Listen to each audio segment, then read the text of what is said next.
news chest, don't we?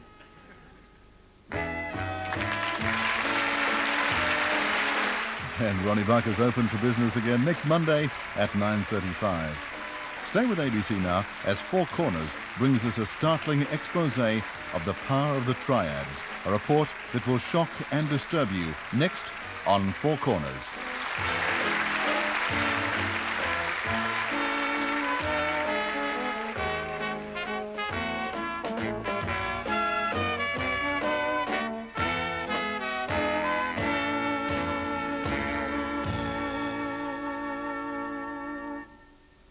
A place that can treat a 10-year-old boy as a criminal. St. Kieran's Reform School is a cruel place. What we run here is a finishing school for the idle poor. We teach them a little of God and a lot of fear. We finish them all right. A place where the weak go under, unless they can escape. Have you ever thought of running away again? The award-winning Lamb for the first time on television. A man and a boy in a desperate bid for freedom and love. 8:30 Sunday on ABC.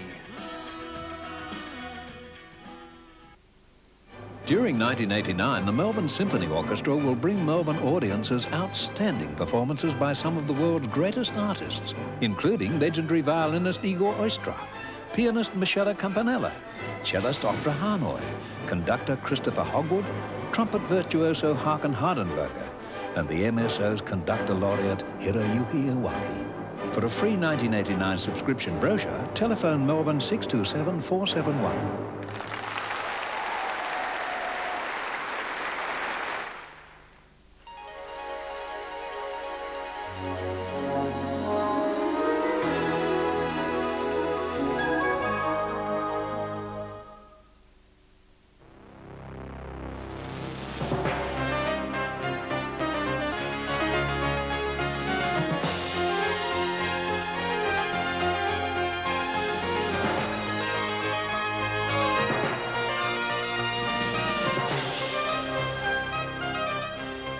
Thanks for joining me. Wo Yi Tong, Sun Yi On, 14K. Australians will soon become as familiar with such names as they are with Cosa Nostra, Mafia and Drangheta. They belong to Chinese secret societies known as Triads, which almost overnight, it seems, have taken a stranglehold of Australia's heroin supplies. The 14K Triad has already been blamed for the record $45 million heroin shipment seized at the weekend. Even that huge haul would satisfy the demands of Australian users for just one fortnight. Tony Jones reports on the captive market in which the Triads have flowered. Just how much heroin do you use in one night? In a night, or probably at least a $50 deal, that is. It should be, I don't know, one of these. That tiny scraping of white powder will keep this man from climbing the walls tonight. If I could get more, I would, but it doesn't seem to go that way. Between 30 and 50,000 other Australians are dependent on the drug. Up to 90,000 others use heroin recreationally. $50. That's the population of a small city. It's not the easiest amount to get hold of when you've got to do it all the time. To service that size market requires a minimum of 1,000 kilograms of heroin each year. Now, when you're using this at least twice a day. On the streets, that's worth a cool $2 billion. How much would you have gone through in the past year, say? 60,000, maybe more. Oh, yeah, easy. Yeah, easy 60,000 bucks. It's an incredible amount. I wouldn't earn that in 3 years doing my normal job. For the totally unscrupulous, heroin is the perfect product, with huge profits and a market with little choice but to keep consuming. You get pains, your joints, your stomach, your bones, your muscles, everything just starts to really hurt. Well, it mightn't start off that bad at the start, but if you don't get something in to sort of kill the pain, which is exactly what I'm going to do after I've been waiting for this for a while, I don't know, you just can't put up with it. You know, you might last 4 or 5 hours, or maybe a bit longer, but it just increases in pain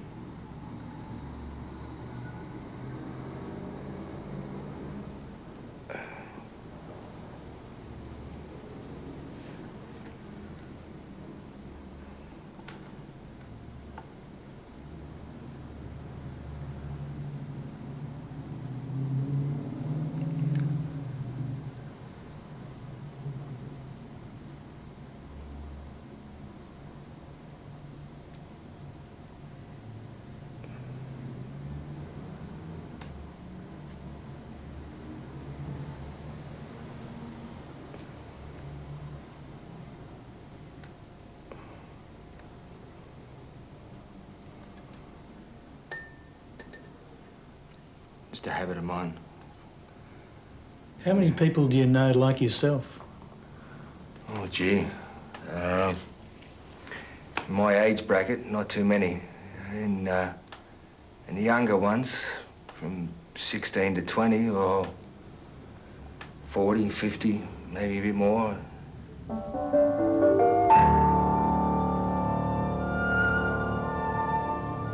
I don't think there's a person that I know of in the Cross area that doesn't use.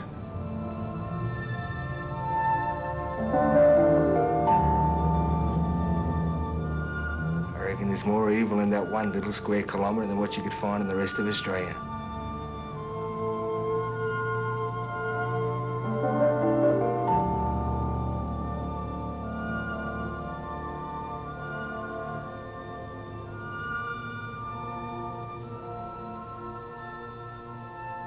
The white powder is flooding into the country like never before. There is no real evidence. The situation is so bad that earlier this year the National Crime Authority lifted the curtain of secrecy that's characterised its operations. But in doing so it made a startling allegation. It claims 90% of the heroin coming into Australia is being imported by Chinese principals. They have become the authorities' major target. NCA head Mr Justice Stewart directly linked Australia's lucrative heroin trade to the growth of triads here. The Chinese criminal elements in Australia have formed criminal associations modelled to some extent on the traditional Chinese triad secret societies, such as exist in Hong Kong, Taiwan and elsewhere in Asia. These groups involve themselves in a wide range of criminal activities such as drug importation and distribution, extortion, fraud and money laundering. These are just some of the triad-related heroin cases on the books of the NCA from the last 3 years. Others are awaiting trial. Many more have suspected triad links.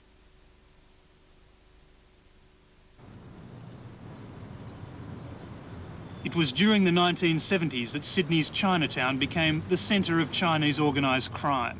It happened with the emergence of organised triads. In a new wave of migration, a large number of criminals slipped through the screening process, a fact acknowledged even by the Immigration Department. Probably they began mostly to arrive from about the mid-70s on, maybe even the early 70s, but undoubtedly some would have arrived before that. But I think that most have arrived since the mid-70s, mid to early 70s. Why would that period in particular have been a time when they would have started arriving? I think it's because there was an increase in the drug trafficking into Australia from around the middle to early 70s onwards, and these people chose to take advantage of that. How dangerous are they?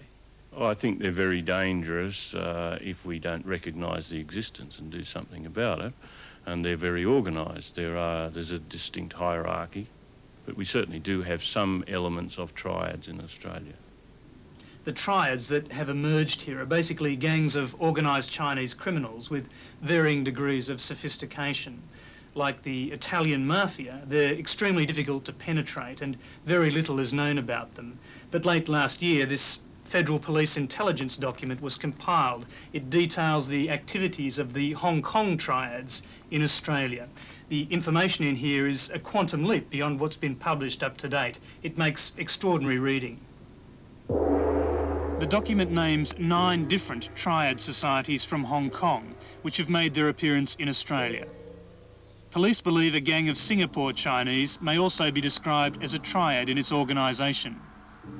The most notorious and active of the Hong Kong groups is the 14K. The police document claims the 14K in Sydney are recruiting the younger section of the new migrants from Hong Kong.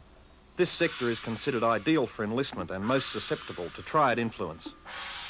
The 14K in Sydney clearly perceived the mounting threats from rival groups and simultaneously realised the need to strengthen their muscles. In order to protect their interests and to strengthen their position in Chinatown, the 14K select suitable persons who would then be offered positions in the gambling clubs or massage parlours controlled by the 14K.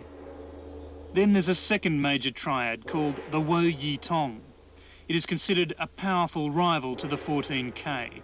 Both have a significant power base in Sydney and Melbourne. The document claims the Wo Yi Tong has been absorbing tough criminals from the so-called Big Circle gang.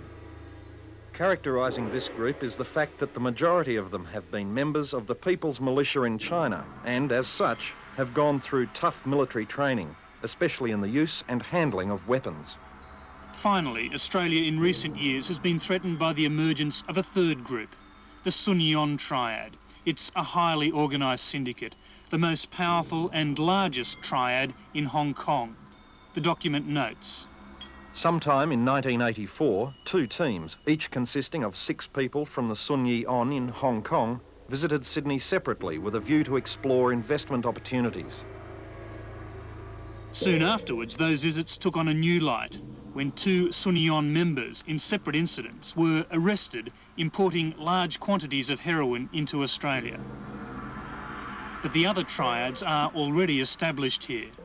The NCA says there are 6 major groups operating in Sydney, ranging in size from a dozen to several hundred members, and an overall triad membership of up to 2,000.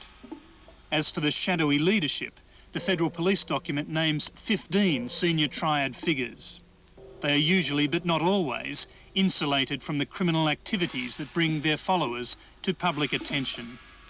The activity of the triads took a dramatic form 2 years ago on the streets of Sydney's red light district. On Christmas Eve 1986, at 2:30 a.m, a man emerged with a friend from a night of gambling at an illegal casino in King's Cross. A gang of Asian men had been waiting for them. They had armed themselves with iron bars.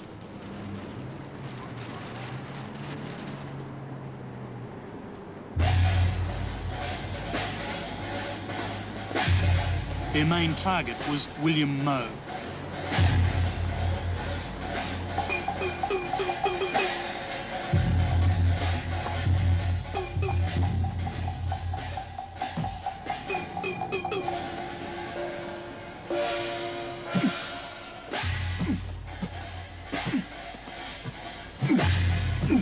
One horrified witness later described the scene as like watching a bunch of wood choppers. As Moe lay face down, one of the gang lingered and caved in his skull. He was dead before the police arrived. There's little doubt that his death was a public execution by the triads. William Moe had come to Australia from Hong Kong in 1974. In his latter years, he was running the Chinese dominoes table in a local casino and is believed to have been a strong-arm man for a Sydney-based triad, very likely the notorious 14K. Moe's murder was the climax of a series of brutal incidents in a feud between 2 rival triads fighting over gambling profits. The feud had started here in King's Cross in mid-1986. The old Barclay Hotel was the site of a large casino. Upstairs, the gambling tables were leased to members of both the Singapore gang and the 14K from Hong Kong. A serious dispute emerged between the 2 groups over the distribution of the takings. The reputed leader of the Singapore gang, Stephen Sui, also known as Karate Steve, was summoned to meet the head of the 14K at the Orchid Terrace restaurant in Sydney's Surrey Hills. But the meeting was an ambush. Sui was severely bashed with iron bars and forced to kneel before his opposite number, a ritual humiliation.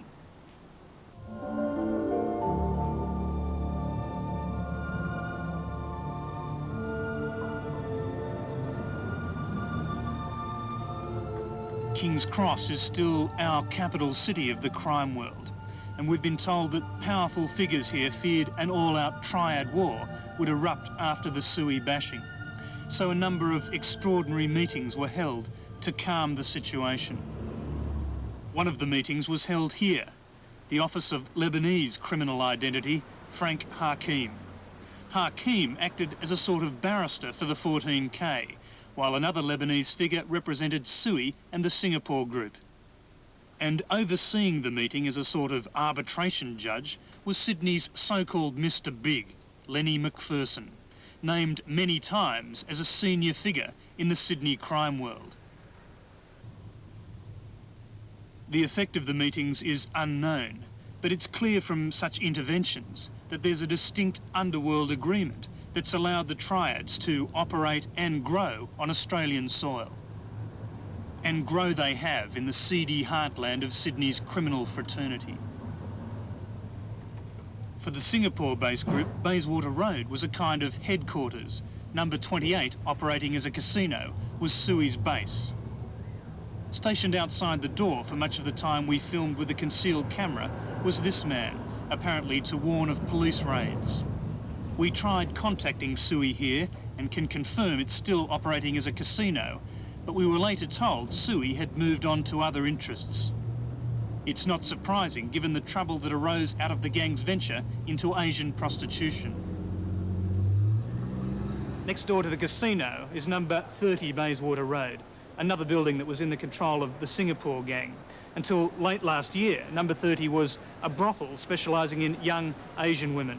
That was until a Singaporean called Jasmine escaped from the place. She actually climbed out a second-storey window and was found wandering the streets later, dazed, terrified, half out of her wits. When police finally brought in a translator, they found that she'd been kidnapped and forced into prostitution. She and a group of her friends thought they were coming to Australia for a cheap holiday. She was, as I say, extremely distressed. She was terrified, summed her up. She was a frightened girl. I don't think she knew where to turn either. That was the other impression, which she just didn't know what to do. Do you think she had reason to be terrified? Yes.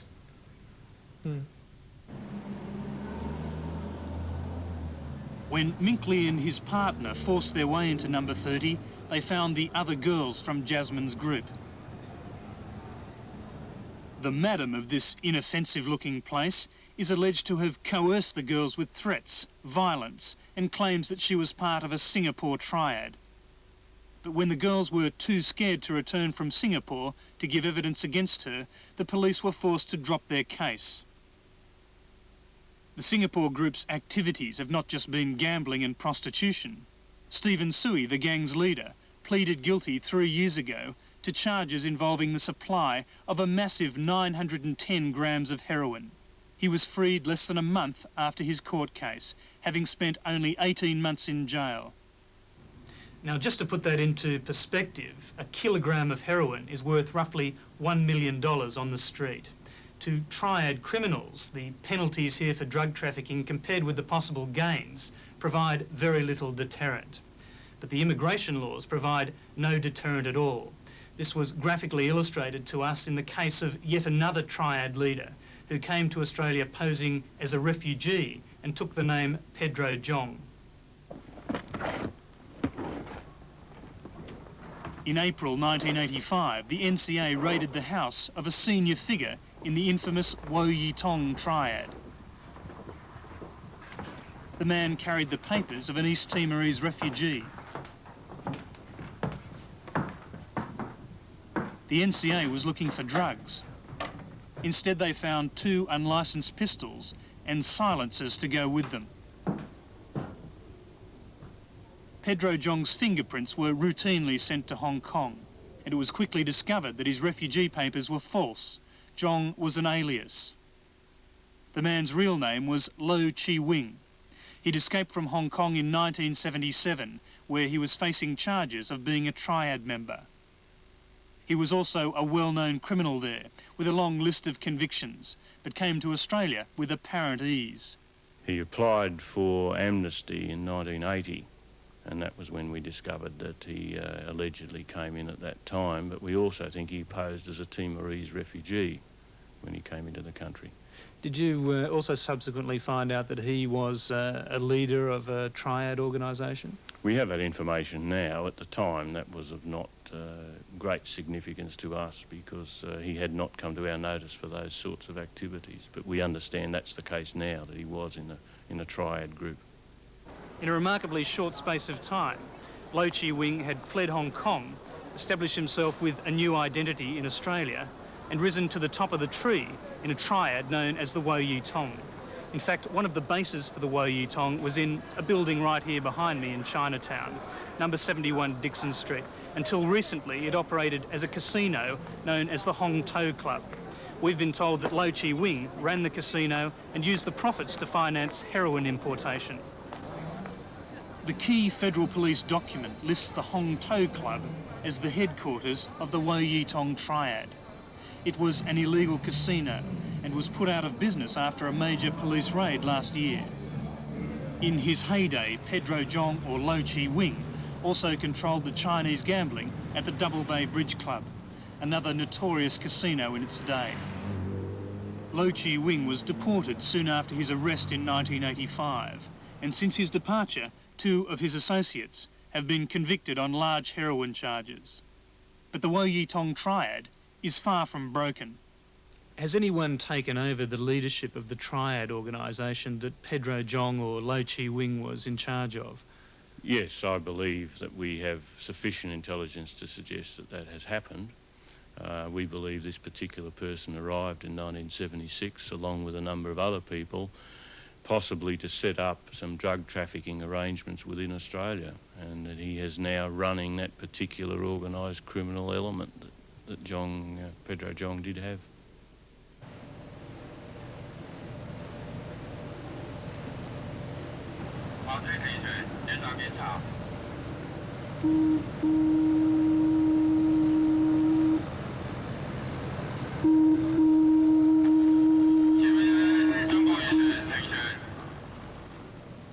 The heroin business starts far from the dark world of triad activity in Australia. In the South China Sea outside Hong Kong harbour, a customs launch intercepts a junk from mainland China. It's been realised that a growing amount of heroin is now being smuggled out of the Golden Triangle through China.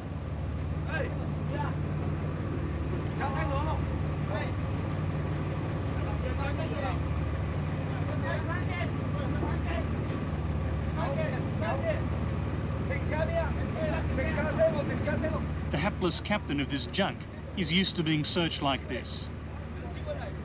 The searchers will crawl through every inch of the ship. But the traffic in all sizes of vessels is so huge that random searches are really like looking for a needle in a haystack.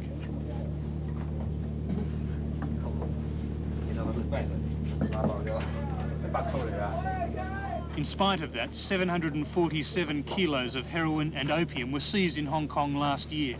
A huge haul, you might think, but officials estimate they intercept less than 10% of the drug that passes through Hong Kong.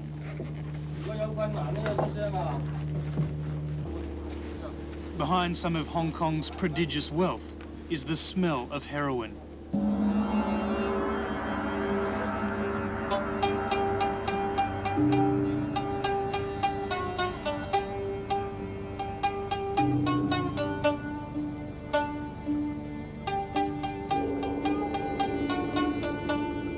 But of course, Hong Kong only became a colony last century when the British seized it as booty after a series of wars they started with China to protect their own illegal trade in opium.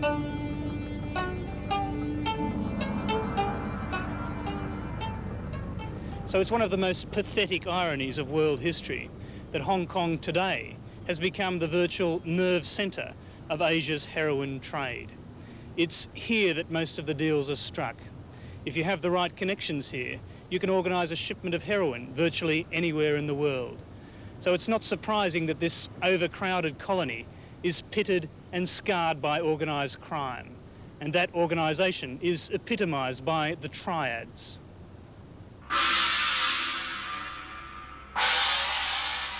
Swathed in strange ritual and protected down the ages by secrecy, the societies of heaven and earth, or triads, began with a higher purpose.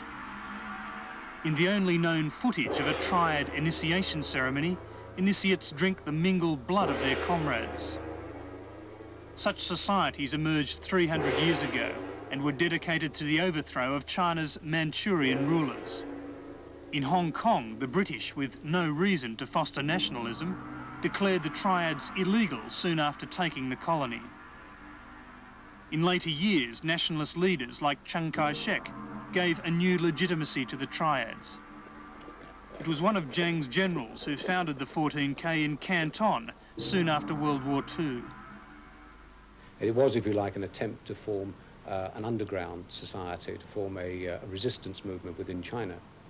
What has happened to the 14K since then is that they've spread into Hong Kong and into many other areas, including Australia. They've split into many factions under the same 14K banner, and they're one of the most troublesome and most criminal of the societies in existence today. As Chiang Kai-shek's armies disintegrated before the growing momentum of Mao Zedong's communist onslaught, the Kuomintang government fell.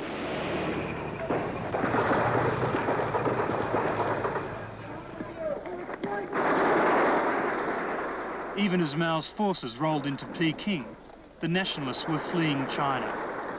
Their departure would permanently change the nature of the heroin Golden Triangle in northern Thailand and Burma, where Chiang Kai-shek's supporters were cut off. Within a few short years, and under the guidance of the CIA, the ragged remains of a defeated army, led by often corrupt warlords, took control of the largest opium-growing region in the world and began financing their operations by exporting the drug. Their networks would be reinforced by their past connections to the rapidly dispersing Triads. A lot of these Triads originally escaped from China. When the communists took over, Mao said that the scum of China came to Hong Kong. That wasn't exactly true, but certainly quite a lot of the scum of China came here. And some of the scum are still here, and they would be likely to cause trouble here if they didn't manage to escape. Many of them arrived in Hong Kong in the late 40s and sought refuge in the dense heart of Kowloon, setting up shop in places like the famous Walled City. It's long been a haven for Triad activity.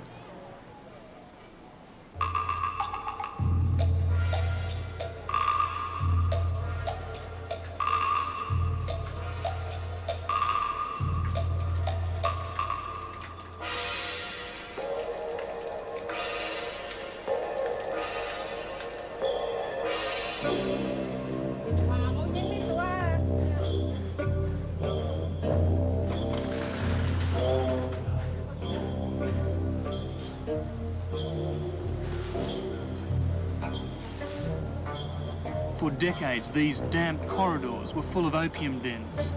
More recently, the maze of darkened laneways in permanent night hid Triad drug trafficking and other criminal activities.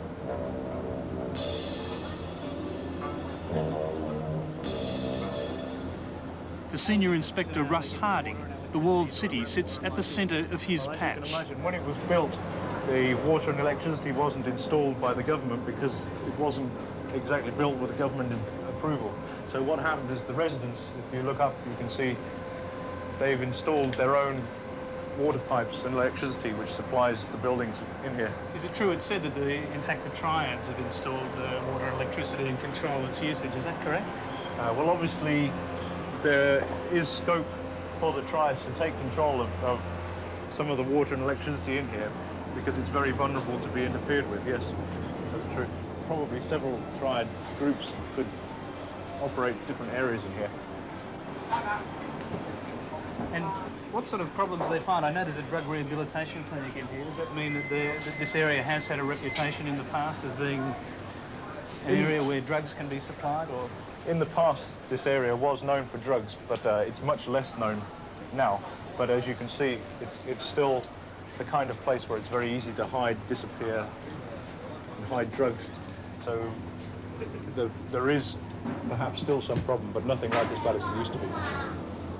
The Triads in Hong Kong are no longer hidden away in the middle of urban slums. At night, Triad gangs control the streets in the red light districts. Through a whole variety of highly lucrative activities, they milk the community for huge gains. You can see the vice dens in areas like Mongkok and Wanchai. These are all controlled by Triads. It's impossible to run a restaurant without paying the Triads, so they'll come and smash up your restaurant. We know that in every avenue of life, you have to find a triad to pay, or you're going to be in trouble. Elsie Elliott has campaigned for decades against the triads. She says the police handbook on triads was written by an officer who was himself jailed for corruption. The police will still quote what he said so many years ago, that it's only a matter of young boys joining gangs and pretending to be triads. This is a lie. The triads are highly organised. And the dangerous ones are not the ones you see on the street anyhow. The dangerous ones are sitting in their fine houses, driving their great cars, and looking like respectable businessmen. This recently released feature film is one of the first to deal openly with the extent of the triad problem in Hong Kong. Called School on Fire, its theme is the growth of triads even in high schools and the consequent increase in drug abuse.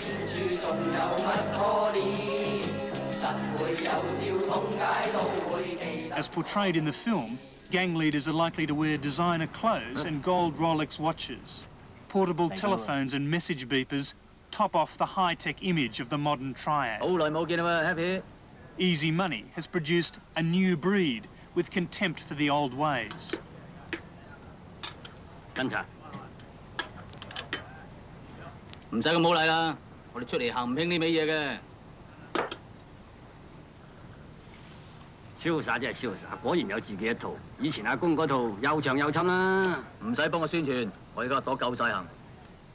The new wealth of the street gangs is based on their monopoly of drug distribution, gambling and prostitution. The most organised triads operate through a three-tiered structure. The dragonhead is on the top of the hierarchy. Below him are incense masters who take care of ritual, promotions and dispute settlement. At the local level are three officials roughly equal in status. The red pole in charge of fighting, the straw sandal, the administrator, and the white paper fan in charge of ritual and promotions at street level. Only last year, a case was mounted against the most powerful and organised triad in Hong Kong, the Sun Yi On. The dragonhead of that triad and a number of his office bearers were ultimately jailed.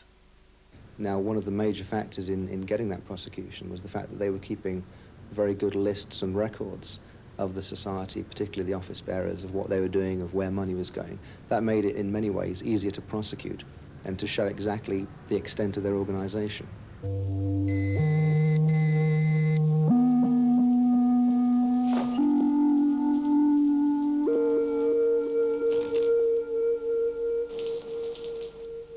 People who get involved with triads for fast money pay the price.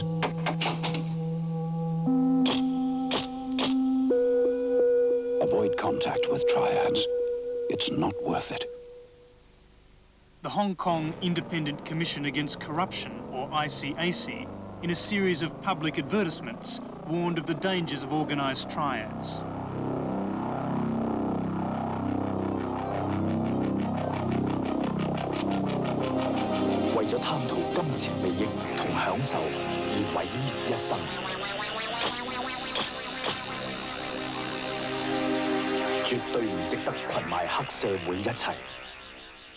They're getting the money from the street level gangsterism. They're putting the pressure on the ordinary people right away down to the student level. And I think that they're upsetting the economy too, because they get involved in bigger things like commercial crimes. What do you think will happen with 1997 on the horizon? I think that China has a reputation for being tough on triads, and the punishment by China is very tough. Sometimes they'll shoot people for crime. I think that will have an influence on the triads, so that they will try to make as much money as they can in the few years, the 9 years between, so that in 1997 they can emigrate. I have spoken to the Consul of Canada, and particularly to the Consul of Australia, Mrs. Penelope Wensley. I saw her about 2 years ago when she first arrived in Hong Kong, and I told her to beware, because Australia might be getting a lot of triad elements. Melbourne's Chinatown.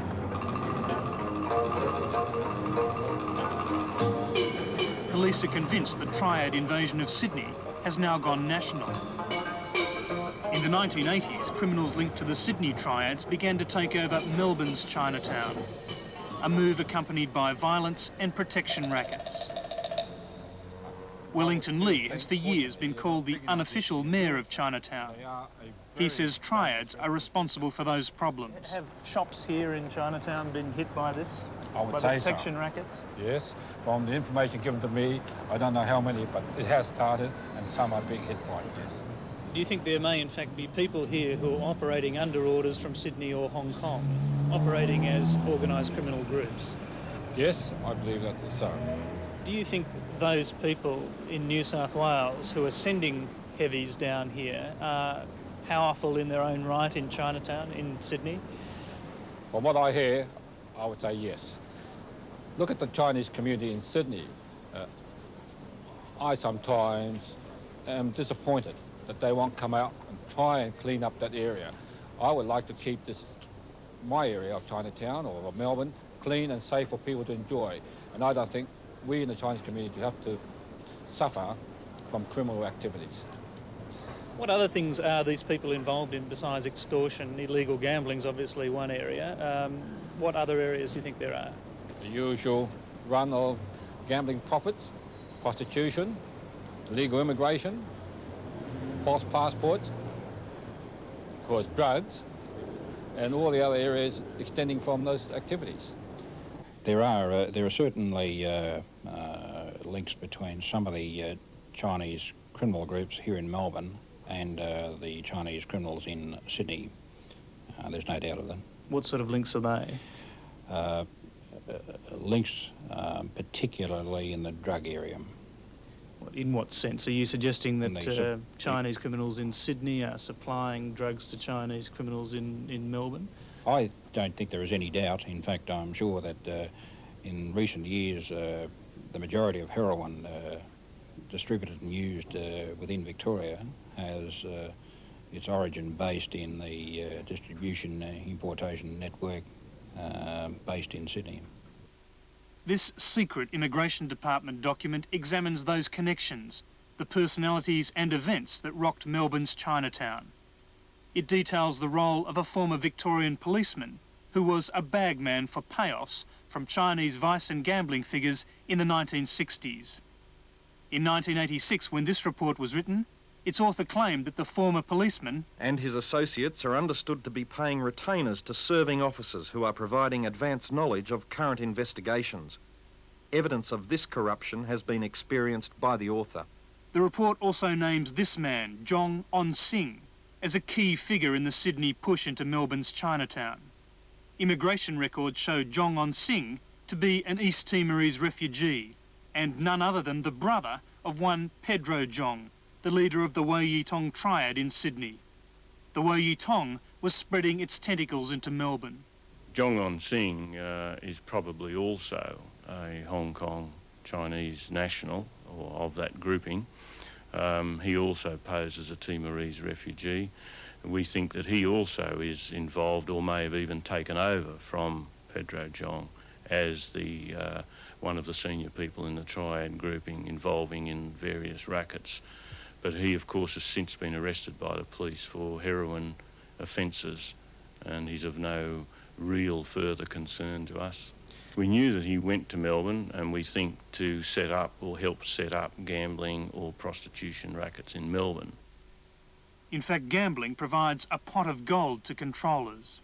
The immigration document reveals how the Sydney push, led by standover gangs, organised by Triad members like Zhong On Sing, hit the established casinos and took over. Subsequent developments within the Chinese community tend to support the information provided by informants that the criminal power elite, now prominent in Chinatown, is controlled by Sydney power brokers. Graham Brown joined the Victorian Bureau of Criminal Intelligence in 1981. He's since left to set up a security company. But for 3 years in the BCI, his main target was organised crime in Chinatown. What benefit would there be for these Sydney criminals to come in and take over the gambling establishments? Well, it's a very, very large business. There's a lot of money turned over on an annual basis in excess of millions of dollars. What would, say, an average gambling, Chinese gambling casino be worth on a nightly basis, say? When I was involved around the 83 era, we were reliably informed that a poor night could be $80,000. A good night, it could be up to $200,000.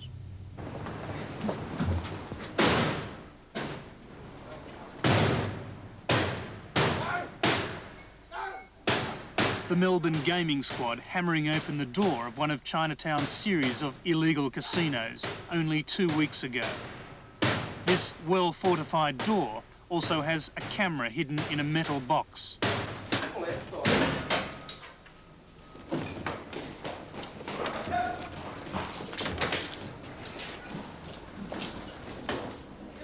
In the past year, the police have raided 6 different premises in the Chinatown area. The casinos usually have entrances running down the alleyways off Little Bourke Street. You get the van down? As far as I can get, mate. On your road. Up you go. The Victorian police on this raid also arrested a group of suspected illegal immigrants.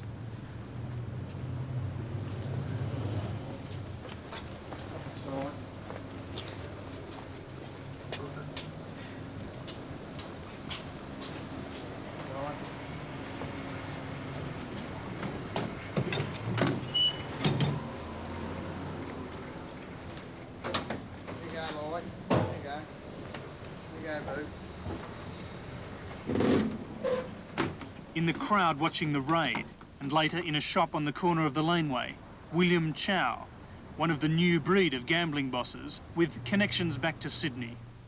At different times over the past 8 years, Chow or his associates controlled or had a strong influence in several casinos. At 15 Waratah Place, 185 Russell Street and 163 Russell Street, a venue known as the New Tintin Chinese Tea Lounge. And on the first floor of 185 Lonsdale Street, its entrance well hidden from prying TV cameras. But Chow has found it remarkably easy to snub his nose at the Victorian law. Late in 1986, the gaming squad raided one of Chow's casinos at 185 Russell Street. The very next day, William Chow tried another gamble. He organised to meet with licensing branch police at Melbourne's Regency Hotel. At the meeting was William Chow, his right-hand man Philip Chong, Sergeant Lee Booth and Inspector Dennis Henry. The 2 policemen, though, had come prepared. They were both wired for sound and recorded the whole conversation. This is an edited version. Thank you.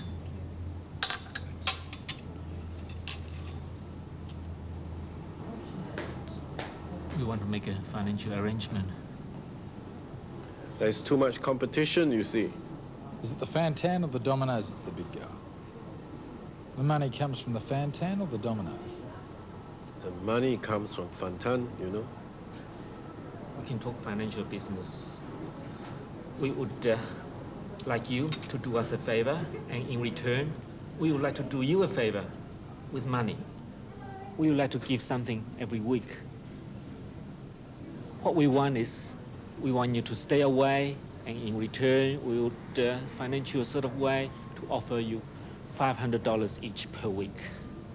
$500 per week each? For Dennis and you. And if our business is bad, see, it's a bit tougher with the 4 clubs. You'll be a lot better if we are the only one. You'll make us a lot happier. You deal with him directly, nothing to do with the others. One by one, you know. So nobody know, all right? All right. The 2 Chinese urged the police to keep up their raids on the other clubs. Then Booth was asked to go to the disabled person's toilet for the payoff.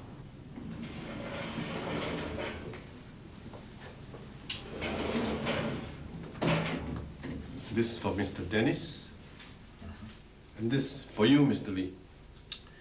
As soon as the money was paid over, Chow and Chong were both arrested. Late in 1986, they were convicted on bribery charges, but walked away with $200 fines, half the maximum penalty. Undeterred by his bribery conviction, Chow has expanded. In recent years, he's poured a large amount of money into his restaurant, the North Garden, in Chinatown.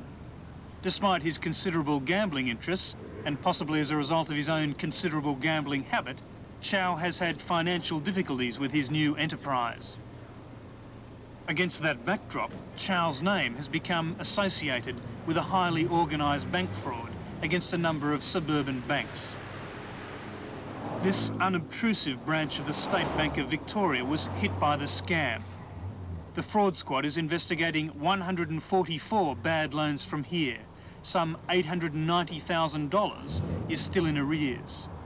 And the police believe most of the money borrowed was to settle gambling debts or finance gambling dens. A similar number of bad loans were taken out from the East Melbourne branch of the ANZ Bank. The ANZ has told us they've simply written off more than $800,000. Perhaps to avoid bad publicity, they've not made an official complaint. All the loans were taken out by Chinese or Vietnamese. Many gave fictitious names and addresses. A large number listed as their place of employment, a gambling club run by one William Chow. One informant has told us that piles of loan forms were available openly to gamblers in these casinos. We've also obtained copies of a large number of ANZ loan documents. In each case, the place of employment is listed as the Tin Tin Chinese Club at 163 Russell Street, one of William Chow's casinos. Chow himself is listed as a referee. The precise role played by Chow in the whole matter is now under investigation by the fraud squad. But Chow is one of the more visible sides of Chinese organised crime. On the other side of town, a different Chinatown heavy is organising a lucrative prostitution racket. This darkened building in Port Melbourne is owned by a disgraced former policeman. When 6 Thai women were arrested at Lady Madison's earlier this year, an extraordinarily complex racket was uncovered. And the organisation and the people behind the scenes points again at triad involvement. The organisation in Australia requires a supply of girls. It organises their transport within Australia between certain capital cities. It organises their employment. It organises their accommodation. It arranges for them to move between parlours within cities and between parlours between capital cities. And then when it's finished, it organises them for some of them to go back home and even assists some of them to stay on within Australia illegally. The girls were brought illegally into the country via Brisbane, taken to this brothel, Kim Lee, in Sydney's western suburbs, then shuttled down to Lady Madison's in Melbourne. And the whole operation is a huge money spinner. The manager or the owner of the brothel is certainly raking in an enormous amount of money. If he's got several brothels and the girls, there can be up to 10 girls in certain brothels and they can be working several shifts. So you're looking at millions and millions of dollars, which is being shuffled through a black economy with no tax being paid on it. And it can be used, of course, for other things, such as drugs or gambling or other rackets. The ultimate scenario that I see, and I think it's probably in existence now, the majority of those people are involved in large-scale drug trafficking, large-scale gambling operations and even prostitution, which are areas of criminal involvement of all these people, is that they have a very, very strong influence on the economy. I give the blame the fact that we're an apathetic nation and we're tremendously vulnerable to a takeover by any organised crime. Our authorities don't know how to handle it. We as a nation just accept things. And if the mafia and the triad, for example, were to get together, they would take over this country very easily. We're just right to be picked. Is essentially what you're saying, that what we have to deal with now, what we haven't understood, is that we're dealing with an international problem. It is. It started maybe as a local problem, extended very quickly to a national problem, and without a doubt is now an international problem. And when it becomes a big international problem, probably farewell Australia as we know it.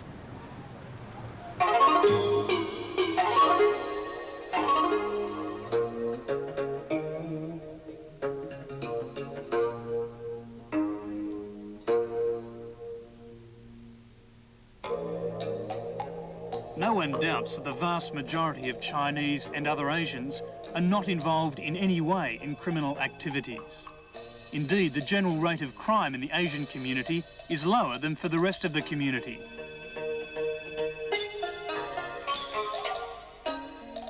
Most Chinese have prospered here through hard work and enterprise, not just for the past decade, but for the past century and longer. But as with every community, there's a dark side that can threaten everyone, Chinese and Caucasian alike. Many senior crime investigators believe that now is the time to tackle this problem, before the mass exodus from Hong Kong in the 1990s, before it's too late.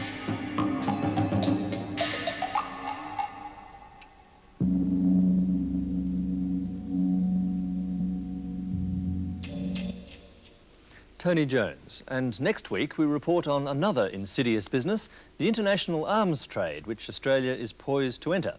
See you then. Good night.